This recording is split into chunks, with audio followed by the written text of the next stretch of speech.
4 जून को जो film release हो रही है उसमें निरहू जी की फिल्म हिट होगी कि मतलब फ्लॉप होने जा रही है। 1 घंटे तक की वो काउंटिंग बर्दाश्त नहीं कर पाएंगे। 1 घंटे तो तक। ये जिस तरह से राजा भैया का जनसत्ता दल ने सपोर्ट किया है तो उससे क्या छतरी वोट लग रहा है आप लोगों के पास लौट रहा है। तो दिनेश लाल जी इस बार कहते हैं सुर्खियां क्यों नहीं बटोर पा रहे हैं आजमगढ़ में। नौजवानों में सबसे बड़े हीरो धर्मेंद्र यादव हैं। हमारी लड़ाई बड़ी है, जी जी संविधान बचाने की लड़ाई है, लोकतंत्र बचाने की लड़ाई है। का टूट गया था उपचुनाव में धर्मेंद्र जी को ही हरा दिया था दिनेश लाल यादव जी ने। भेदभाव हो रहा, अन्याय हो रहा है। 4 साल से कोई वैकेंसियां आई नहीं। तो क्या वो मतलब एक्सीडेंटल मेंबर ऑफ पार्लियामेंट बन गए थे क्या वो। आजमगढ़ में चुनाव प्रचार थम गया है, डोर टू डोर कैंपेन हो रहा है। संग्राम सिंह यादव जो कि विधायक हैं आजमगढ़ से और धर्मेंद्र यादव के साथ, देखिए धर्मेंद्र यादव उधर है, पहले हम दिखा दें, वो लोगों से मिल रहे हैं और उनके साथ संग्राम सिंह यादव भी लगातार चल रहे हैं कैंपेन में। संग्राम जी क्या है इस बार मामला। देखिए, आप तो खुद ही देख रहे हैं, एक जबरदस्त उत्साह है आजमगढ़ के अंदर। और यहाँ का नौजवान, किसान और हर वर्ग आज पूरी तौर पर एकजुट होकर के पीडीए के पक्ष में लामबंद होकर के स्वर्गीय नेताजी का इस धरती से बहुत लगाव रहा। स्वर्गीय नेताजी का इस धरती से बहुत लगाव रहा। माननीय अखिलेश यादव जी ने उस लगाव को और आगे बढ़ाया और धर्मेंद्र जी से बहुत उम्मीदें हैं। जैसा कि कल रोड शो हुआ, इस तरह के शहर के लोग कभी उमड़ करके नहीं आते थे जिस तरह से कल आए। निरहू और आम्रपाली का भी रोड शो था, उनका भी था।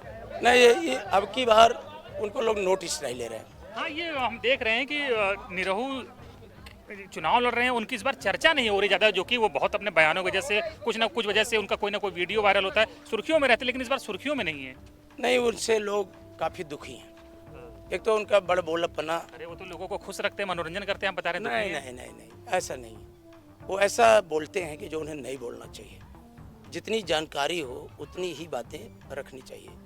आजमगढ़ यूं ही गढ़ नहीं है। नेताजी का बहुत यहाँ की धरती से लगाव रहा। नेताजी ने यहाँ के लोगों को जो इज्जत और सम्मान दिया, जीवन के जब शेष दिनों में यहाँ से वो खुद सांसद बने, फिर माननीय अखिलेश यादव जी आए, सांसद बने, और थोड़ी सी बीच में आप सबने भी देखा होगा। हाँ, ये कह रहे, लेकिन ये रिकॉर्ड टूट गया था उपचुनाव में धर्मेंद्र जी को ही हरा दिया था दिनेश लाल यादव जी ने। अब हाँ, वो थोड़ी सी लूटपाट हो गई वोटों की, देख के जाना। लेकिन आज इस गांव के देखिए, ये सारा का सारा नौजवान, सारा नौजवान इसी गांव का है। और आप तो देख ही रहे कि एक भी, हम तो पीछे पीछे चल रहे, जनता आगे आगे चल रही है। इसी गांव का हम भी निवासी हैं। तो ऐसा इस बार आपको क्यों लग रहा है कि जिस दिनेश लाल यादव से आप लोग हार गए थे, उस दिनेश लाल यादव को आप लोग हरा देंगे? ऐसा क्या बदल गया है 2-2.5 साल में? देखिए, नौजवान जो पुलिस की भर्ती की परीक्षा की लूट हुई है, उससे बहुत दुखी है। और जो पिछड़ों के आरक्षण के साथ भेदभाव हो रहा, अन्याय हो रहा है। 4 साल से कोई वैकेंसियां आई नहीं, जिसके कारण हर वर्ग में कुंठा है। लोगों को एक अंदर अंदर गुस्सा पल रहा था, वो अब आपको दिखाई दे रहा है। तो इसमें जिनका आप नाम ले रहे हैं, उनको लोग मानते ही नहीं कुछ।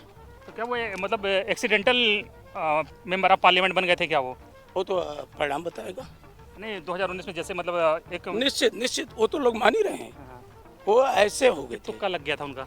हाँ हाँ, वो जो भी आप समझिए, लेकिन अब की उसका एक बड़ा परिवर्तन होने जा रहा है। आप लोगों ने इस बार समीकरण भी सब दुरुस्त किए हैं, गुड्डू जमाली को ले लिया। पिछली बार आपकी हार की बड़ी वजह थी गुड्डू जमाली। नहीं, देखिए, राष्ट्रीय अध्यक्ष जी ने, और हम ही नहीं कहते, आप सब भी कह रहे हैं अपनी समीक्षाओं में, आप सब चैनल्स भी कह रहे हैं कि बड़ी सूझबूझ से उन्होंने टिकटों का वितरण किया और सबको गले लगाया। क्योंकि हमारी लड़ाई बड़ी है, संविधान बचाने की लड़ाई है, लोकतंत्र बचाने की लड़ाई है। हमारे जो पीडीए के भाइयों में आपस में लड़ा करके ये फूट डालते थे और एक दूसरे से कहते थे आपका हक फला ने मार लिया, आपका हक, तो लोग गुमराह हो जाते थे। जब इनके 10 साल के कार्यकाल की समीक्षा हो रही है और खासकर उत्तर प्रदेश में 7 साल के कार्यों की जो समीक्षा हो रही है, तो पिछड़ा वर्ग अपने आप को ठगा महसूस कर रहा है। उसे लगता है कि हमारे हाथ से सब कुछ निकल गया है। यहाँ तो प्रधानमंत्री की भी रैली हुई थी, क्या उसका कोई फर्क नहीं पड़ रहा है आपको लग रहा है? अभी पूछिए किसी से कि प्रधानमंत्री की रैली हुई थी क्या, तो पूछेगा कब।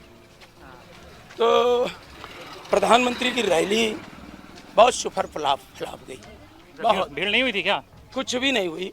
सफाई कर्मियों के ऊपर प्रेशर डेवलप कर देना, प्रधानगढ़ के ऊपर प्रेशर डेवलप कर देना, किसी तरह से एक संख्या मेंटेन करना। और वहीं दूसरी तरफ अगर आप देखेंगे आप समाजवादी पार्टी में, तो हम लोग बड़ा से बड़ा स्थान चुन रहे हैं, लेकिन वो स्थान छोटा पड़ जा रहा है। नौजवानों के उत्साह के सामने बड़ी बड़ी मैदान जो है नहीं, भीड़ तो हम देख रहे हैं आ रहे हो आपकी रैलियों में। अच्छा बताइए, जिस तरह से राजा भैया का जनसत्ता दल ने सपोर्ट किया है, तो उससे क्या छतरी वोट लग रहा है आप लोगों के पास लौट रहा है? देखिए, मैंने आपसे कहा ना कि लड़ाई बहुत बड़ी है। संविधान बचाने की लड़ाई है और लोकतंत्र बचाने की लड़ाई है। तो इस मुहिम में जो भी साथ आ रहे हैं और उनके साथ आने से फायदा है, ऐसा नहीं है कि वो पीडीए की लड़ाई को मजबूत करने आ रहे हैं।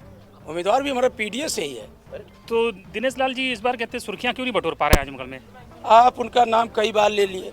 ये नौजवानों में सबसे बड़े हीरो धर्मेंद्र यादव हैं। और धर्मेंद्र नाम आज नहीं, सदियों से। और तो उनको कोई भूल गए सब, उनकी सारी स्क्रिप्ट फेल गई आजमगढ़ में। पिछली बार वो दिनेश लाल बार बार बाहरी बनाम स्थानीय का नारा लगा रहे थे पिछले चुनाव में, देखा था। अच्छा, आजमगढ़ कभी इन सब चीज़ों पे विचार करता है? ये नेताजी की धरती है। स्वर्गीय नेताजी ने यहाँ खेत के मेड़ों से ला ला के गरीब परिवारों को एक बार नहीं कई बार एमएलए बनाया। आप जिस धरती पे टहल रहे हैं, यहाँ पे समाजवादी पार्टी के सबसे वरिष्ठतम विधायक हैं श्री दुर्गा प्रसाद यादव जी। हमारे पिताजी पूरे 9 बार के हो गए। तो आज हम लोग सवेरे ही उनका पॉलिटिकल कैरियर देख रहे थे, तो लगभग 54-55 साल का है। और तो इस तरह से सब नेताजी का ही तो है। तो नेताजी के बाद अखिलेश जी आए और अखिलेश जी के बाद धर्मेंद्र जी आए। तो यहाँ के लोग कोई भेदभाव नहीं रखते। न जाने क्या है यहाँ की धरती में कि यहाँ का कोई व्यक्ति, जैसे हम खुद ही एमएलए हैं, विचारधारा को मानने वाली जिला है ये। हम मुझे लगता है कुछ न कुछ तो है, और विचारधारा को तो मानता ही मानता है। न जाने नेताजी के प्रति, अखिलेश जी के प्रति समर्पण भी है कुछ। बहुत लोग झगड़ा लगाने की कोशिश किए, न जाने कितनी कितनी बातें प्रायोजित करने का काम किए आजमगढ़ में, लेकिन किसी ही बातों में यहाँ का नौजवान नहीं आया, बुद्धिजीवी भी नहीं आया। तो 4 जून को जो फिल्म रिलीज हो रही है, उसमें निरहू जी की फिल्म हिट होगी कि मतलब फ्लॉप होने जा रही है? Super flop. और शायद 1 घंटे तक की वो काउंटिंग बर्दाश्त नहीं कर पाएंगे। 1 घंटे तक। 1 घंटे तक की? मेरी बात को आप नोट कर लेंगे। तो बहुत भारी चैलेंज कर दिया आपने। नहीं, 1 घंटे की ही काउंटिंग हो बर्दाश्त। पहला राउंड ही अगर वो टिक क्यों लग रहा है आपको? भाई उनके पास भी तो अपना कमिटेड वोटर है ही उनके पास। देखिए, एक तो भाजपा के प्रति गुस्सा है, और दूसरे उनका जो बड़ बोलपना है, उससे लोग दुखी हैं और नाराज भी हैं, बहुत ज़्यादा नाराज हैं। वो तो बोले थे कि जो बच्चे पैदा करते हैं वही लोग जिम्मेदार हैं बेरोजगारी के लिए। तो मैंने कहा ना, इस तरह की भाषा उन्हें बोलनी चाहिए। तो उनकी भाषा, और हमारे वंशज में तो कोई इस तरह का बोलता ही नहीं। हम तो जिनको मानते हैं, उन्होंने तो भगवत गीता का संदेश दिया पूरे दुनिया को। तो क्या कितने हार जीत का अंतर कितना रहने वाला है? बड़ा अंतर होगा, उसका अंदाजा नहीं लगाया जा सकता। 2012 में मैं भी चुनाव लड़ रहा था, तो 1952 से लेकर 1952 से लेकर अब तक, तो मेरा पहले राउंड से बढ़ता जा रहा था। बहुत, जिस कॉन्स्टिट्यूंसी से मैं प्रतिनिधित्व कर रहा हूँ, मुझे खुद अंदाज नहीं था कि मैं 44-45 साल से जीत जाऊँगा विधानसभा का चुनाव। तो आज अगर आप ये कहें कि हम सब कुछ बता पाएंगे, तो पूरा गांव का गांव इसी तरह का उत्साह है। एक आखिरी सवाल, आप लोगों ने उपचुनाव इतनी ताकत से नहीं लड़ा था जितनी ताकत से कि चुनाव लड़ रहे हैं। हम देख रहे हैं कि तमाम समाजवादी पार्टी के इतने छोटे बड़े नेता सब यहाँ कैंप कर रहे हैं, सबने बिल्कुल डेरा डाल दिया। मैनपुरी कन्नौज के बाद डिम्पल जी की रैलियाँ हुई, अखिलेश जी की रैलियाँ हुई, शिवपाल जी की हुई। तो इस बार ज़्यादा सीरियसली लड़ रहे हैं आप लोग? देखिए, उस बार भी ये हम नहीं कहेंगे, मेहनत खूब हुई थी, लेकिन जो हमारी सरकार नहीं बन पाई थी, उसको लेकर के थोड़ा सा लोगों में था कि सरकार माननीय अखिलेश जी की बननी चाहिए, तो उम्मीद बहुत थी। तो जिसके कारण थोड़ी सी, और जनता ने भरपूर साथ दिया था। और सांसद धर्मेंद्र जी ने इस बात का जिक्र भी किया था हारने के बावजूद कि मैं चुनाव हारा हूँ, हौसला नहीं हारा हूँ। हाँ, मैंने उनका इंटरव्यू किया था, उन्होंने बात बोली थी। हाँ, उन्होंने हौसला नहीं हारा हूँ। तो आज उसका परिणाम आप देखिए, ये हमारा सरफुद्दीनपुर गांव है, इन्हीं गांव में हम लोग बसते हैं। तो आज नौजवान चल रहा है, यानी जो डटा रहता है वही जीतता है। निश्चित निश्चित। डटे रहना जरूरी है। हम सब बहुत तेजी से डटे हैं उम्मीदवार के पीछे देखिए सब इसी गांव के लोग हैं, देखिए बिल्कुल पूरा सब प्रचार पूरा हो का रहा है। पूरा हाँ। पूरा का पूरा, और बहुत बड़ी जीत होने जा रही है। और मुझे तो ये लगता है, मैंने पूछा लोगों से, हाँ। देश में भी बड़ा परिवर्तन होने की उम्मीद दिख रही है। नहीं, निश्चित देश- बात लोग बदलाव के करते हैं। हम जब भी जाते हैं तमाम जिलों में घूमे के लगभग 40-50 सीटों पे घूमे, तो लोग अब कहते हैं कि अब कुछ बदलना चाहिए, तस्वीर बदलनी चाहिए। ये बात तो कर रहे हैं लोग। एक चीज़ जनता के सामने आ गई, जो हमको चिन्हित करके एक जात विशेष के तौर पर वो संबोधित करते थे, हाँ, वो तो जो टूट कि गया वो। नहीं संबोधित करना चाहिए किसी भी नहीं, संवैधानिक मैंने देखा पदों- है कि जिस तरह से जातियों की सीमा तोड़ के पिछले 10 साल में मोदी को वोट किया था तमाम जातियों ने, वही जातीय सीमा इस बार भी टूटती फिर दिख रही है कि वापस वो समाजवादी पार्टी की तरफ वोटर लौटा है। निश्चित निश्चित इस बात का आपने बड़ा अच्छा किया कि जो इस बात को आपने ध्यान दिया। मैं भी इस बात को कई लोगों से चेक कराया, जब मैं प्रचार में जाता हूँ तो देखा कई जातियाँ ऐसी कि जो देख करके दूरी बना रही थी, वो अपने दरवाजे पे कुर्सी रख करके इंतजार कर रही थी। तो मैं इस बात को लेके, आप सच बताऊं, आपके चैनल पे मुझे बहुत खुशी हुई कि चलो झूठ की जो मियाद थी वो ज़्यादा दिन तक नहीं टिक पाई, क्योंकि माननीय अखिलेश जी के मन में कभी उन जातियों के प्रति कोई दुर्भाव नहीं था, लेकिन भाजपा ने पराजित किया। जैसे एक उदाहरण मैं दे दूं अगर आप की जानकारी में, और वो बहुत कि जैसे लोक सेवा आयोग को लेकर बदनाम किया गया, 56 उसको कह दिया गया 46 में 56 डी हाँ एसडीएम।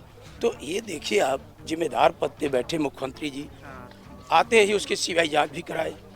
आज 7 साल हो गया, एक भी सीबीआई ने कोई एक भी बात का उजागर नहीं कर पाई।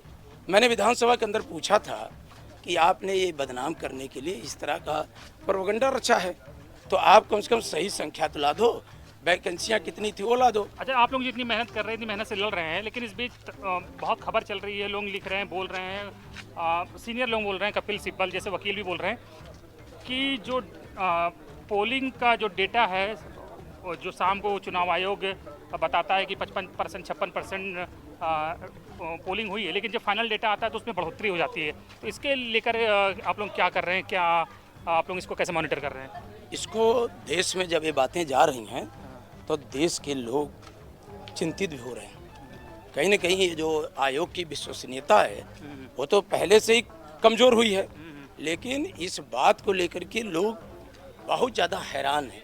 मुझे लग रहा है कि भारत का सर्वोच्च न्यायालय इन चीज़ों को संज्ञान में लेगा और कोई उचित मार्गदर्शन भी करेगा, क्योंकि बड़ा ही ये आश्चर्यजनक दिख रहा है। बिल्कुल, तो देखिए संग्राम जी हैं, तमाम बात करी इन्होंने तमाम पहलुओं पर, और प्रचार तो खत्म हो चुका है, वोटिंग भी कल होगी। अब ऊँट किस करवट बैठता है वो 4 जून को पता चल जाएगा। बहुत बहुत धन्यवाद बात करने के लिए सर। धन्यवाद।